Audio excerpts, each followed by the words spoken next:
Generation 1 does have shiny Pokemon. Oh, well, sort of. In today's installment, I'm going to ROM hack this asterisk into oblivion.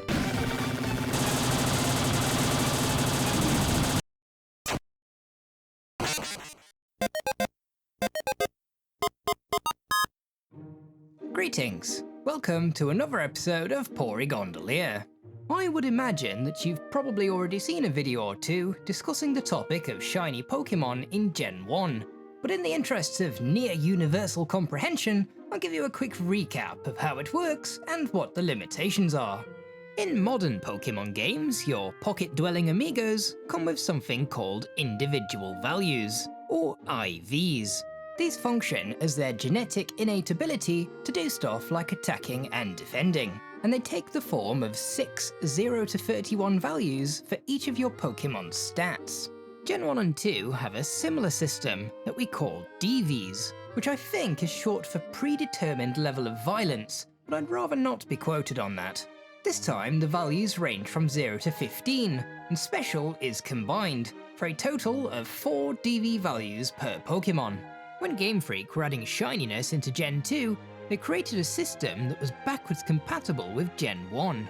If your Pokemon has defense, speed, and special DVs of 10, and an attack DV of any of these values, the Pokemon is considered to be shiny. This means that you can send your red Gyarados back from Gen 2, use it to surf to Cinnabar, and then send it back shininess intact. I'm not sure why you would do that, but it's a thing that you can do. It also means that if you happen to catch a Pokemon with the right DVs, you would find that it's shiny upon receipt of it in Pokemon Crystal. What are the chances of that happening? Well, there are 8 valid shiny DV spreads from a pool of 65,536 possible DV combinations, which simplifies down to 1 in 8,192. Hey, I've seen that number before! That's what the shiny odds were prior to Gen 6! What a coincidence! Wait, hang on. So, does that mean that you can catch any Pokemon in the game and have a chance for it to be shiny? Nope. Legendaries, Snorlaxes, Voltorbs, Porygons, Table EVs, Trainer-Fly Mews, anything you fish for, and even the Ghost of Pokemon Tower all have a chance to be shiny.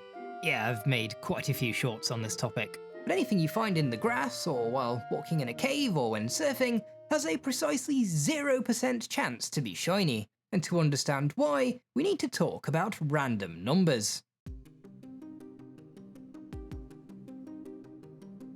The generation of random numbers, or RNG, is a pretty tricky topic.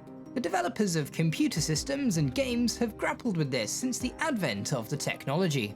And on a Game Boy system at least, generating truly random numbers isn't really a realistic goal. The best we can hope for is something that closely resembles a random number, also known as a pseudo-random number. That is, a number that appears to be random, but if you dig deep enough you could figure out where it came from. This is because, in reality, the number depends on one or a number of different things, and that means it is deterministic. Given identical inputs, the same random number will pop out every single time.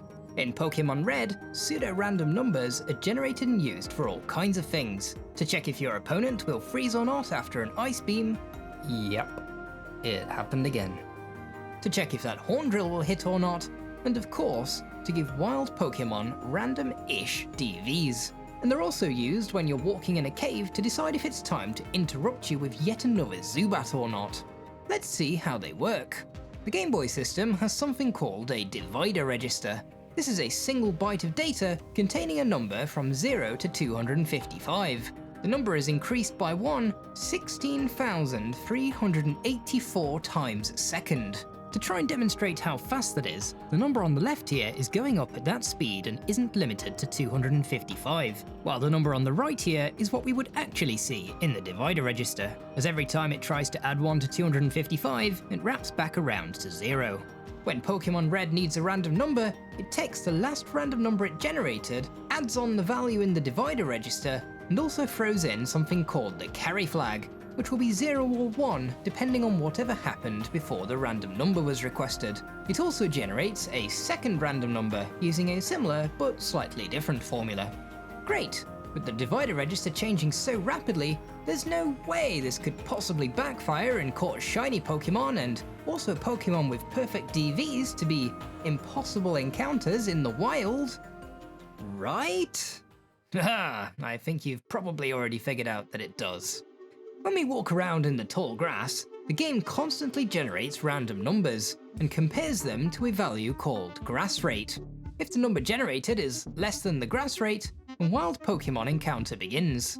Now we need to slow down time, because everything happens very, very fast. Our objective is to generate 2 bytes of data containing random numbers from 0 to 255. Later, these bytes will be split into halves, or nibbles, giving us 4 values from 0 to 15. But first, something called VBlank happens, and another set of random numbers gets generated that we won't use, so we'll just put those to one side and carry on. It generates the first set of random numbers for the DVs, one of them gets used and the other one doesn't. Shortly after, the final random number we need is generated, and we have our DVs. So we've just had 4 goes on the RNG in quick succession, and the time between each usage is broadly consistent. We also know that the first random number generated was less than 25, or whatever the encounter rate is in this area. In the water here, the encounter rate is only 5. Now, I don't want to get this bit wrong, because I've read an article on Glitch City, which I'll link down below, which explains why all of this means that the potential pool of wild Pokemon DVs is limited, and lower encounter rates makes it even more limited. And I think I've sort of understood it, but I'm not terribly confident I can explain it well, and if I do, it'll probably be at least a little bit wrong. But I'm pretty sure it's something to do with the fact that we have the initial number being in a fixed range, and the divider register moving on by a fixed amount. The theory is a bit confusing, so later on I'll do some testing and we can see what this really looks like. Anyway, apparently in the grass here, there are only 7,168 possible DV combinations compared to the 65,536 that we might have expected. And yes, these spreads do not contain any of the 8 shiny combinations or perfect DVs, which is rather unlucky. Hi, me again. So you know that testing he promised a moment ago? He completely forgot to include that section, so I'll talk about that briefly here instead. We did some testing where we encountered around 50,000 different Pokemon in the water here, and just as a reminder, the encounter rate here is only 5. From all of those encounters, we only came across 2,476 different DV combinations. This might not be all of the possible combinations in the water here, but clearly it's a very limited subset of what should be possible. And in fact, we saw that one of the DV combinations repeated 66 times. Anyway, back to the video. The reason this isn't an issue with static encounters is that in those cases, you, the player, decide when to start the battle by pushing the A button. This means that the divider register functions well to give us the full spread of possible DVs. So, how are we going to fix this? Greetings, again. Allow myself to introduce myself. I go by Mr. Poryman. Sometimes I'm a sailor aboard my trusty steed, other times a Chansey for some reason, and more recently, I've also been known to appear as a Ghastly. Anyway, I've been working on a Gen 1 ROM hack called Ghostlocke. In this game, I've already created a system whereby Pokemon that faint become random ghosts. More recently, I've added in a day and night cycle with 5 distinct times of day. Thanks for 27,000 views, by the way, that was unexpected. To make this work, I added in a new clock which is independent from the in-game time, and I'm going to use that to make those DV spreads more random. But as I'll show in a little while, there's another way to do this that doesn't rely on the clock. Firstly, I'll add shiny Pokemon palettes to the game so that we can easily test it, and through the magic of Game Sharkery, we can see that it's working nicely.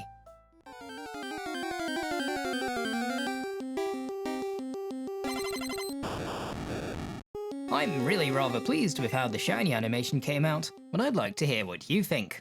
Getting the stars to line up with the sounds was quite a long process of trial and error. Oh, and not all emulators and even replacement screen mods are created equally, so there was only one way to be truly sure. Now, I don't want to bog down the random number generator with a bunch of extra steps when it functions well enough for all the other things it does, although catching is apparently afflicted with similar issues. But anyway, I found a bit of code that asks for the random DVs, and I'm adding in the new stuff just here, so it'll only run when we need random DVs. It takes the random number and performs something called a bitwise XOR operation using the clock time. The XOR command is really good for modelling up numbers like this. To understand what happens, first we can view the numbers in binary. We can then reimagine the first number as a panel of on-off switches. The other number can then be thought of as a panel of fingers, where each one becomes a finger, ready to flick a switch. The flick switching happens. The switch flicking happens, and then we get a new number. The clock consists of two separate numbers, and the one we just did has a range of 0 to 59. 59 in binary looks like this, so it means that these two bits will never get a chance to be fingers. So here's what I did. I took the other number from the clock, which has values from 0 to 47, and got it to perform a swap. This splits it into two halves and swaps them over. The resulting number can never have fingers here, but might have fingers over here. And by doing two separate XOR operations in this way, we can model up the entire random number.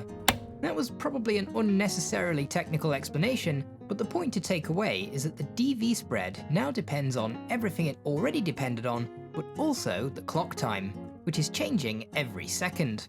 Not entirely satisfied with this, I decided to introduce an extra source of chaos. And to be honest, with this, the clock thing is probably not necessary. What I'm doing is, at the end of every battle, I'm generating a new set of random numbers and saving them in the working RAM. Because this is generated at the end of a battle, it isn't connected to the grass rate as we saw before. After poking the random number furiously with the clock time, I go ahead and XOR the result with one of these random numbers. Then with that done, I have the first byte of the DVs, and it's just a case of doing it all again, albeit slightly different for the second number. In theory, the result is something so close to random that only the most stubborn task creator could figure out a way to abuse it. So, time to test. I'm rather fond of shiny Ponyta, so I've set up an automation to hunt for horses in the Pokemon Mansion. I'll leave this running overnight and we can take a look in the morning. Woo! Shiny Vulpix! Yeah! Did I do that right? Excellent, it seems to be working well enough, and I want loads of data, so I set this running on 4 different computers. I'm searching in some grass, in the ocean, in Rock Tunnel, and also in the mansion. And several days later, the results were in. My automations encountered 646,750 Pokemon before I decided to stop them. This resulted in 84 shiny Pokemon for an apparent rate of about 1 in 7,699. Ghastly. I do believe that the automations got a little bit lucky, as this is about 5 more shinies than we would expect for the sample size. But we're getting into statistics and things here, and just because the odds say we should expect to see 79 shinies, doesn't mean we'll actually see that exact number. For me, this looks close enough that we can say it's working well. I think that's quite enough numbers for the time being, but if you're interested in the full summary, feel free to pause the video now. The next thing I wanted to do was to add a shiny charm. This item, introduced in Black and White 2, boosts the chances of shiny Pokemon encounters by doing a kind of reroll on your encounter if the first encounter generated wasn't a shiny. In fact, you get 2 extra rerolls, meaning the shiny rate will be 3 times better than usual. My plan was to recreate this item as faithful to the original as possible, and that is still the plan, but members of the Porygondolier's Discord gave me an extra idea that I really like. The idea is to have stackable shiny charms, so that the more you collect, the better your odds get. Each shiny charm will give you an extra 2 rerolls, so for example, if you had 3 in your inventory, that would be 7 in 8,192, or about 1 in 1,170. which is in the rough ballpark of the shiny odds when you have the charm post Gen 6. In this way, we can have the original shiny odds, an accurate shiny charm, and also get better odds as you progress through the game.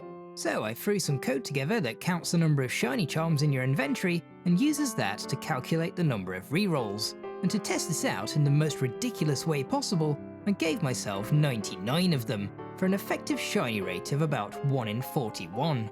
Again, I ran the automation, and this thing was getting shinies left, right, center, and just about any other direction you can think of. In fact, my automation found 101 shinies in less than 4,000 encounters. I think the final game might have about 5 shiny charms to collect, spread out throughout the game, and with varying levels of difficulty to obtain. But as with a lot of things, this is very much subject to change. There's still a lot of work to do on the shiny palettes for Ghostlocke, and I actually want to update some of the normal palettes as well. This turned out to be quite a large task, and I imagine it'll be ongoing in the background for some time. And that's pretty much all I have for you today. I'll now be turning my attention to a feature I've been wanting to add to Gen 1 for a very long time. I expect it'll be quite challenging, and I don't want to overpromise anything, so it's probably better if I don't say what it is yet. And I also need to finish editing a playthrough of Yellow version with the maps randomized that I've been sat on for about 4 months. And, as always, I'd like to wish you a wonderful day, and I look forward to welcoming you back to another video soon. For now, bye!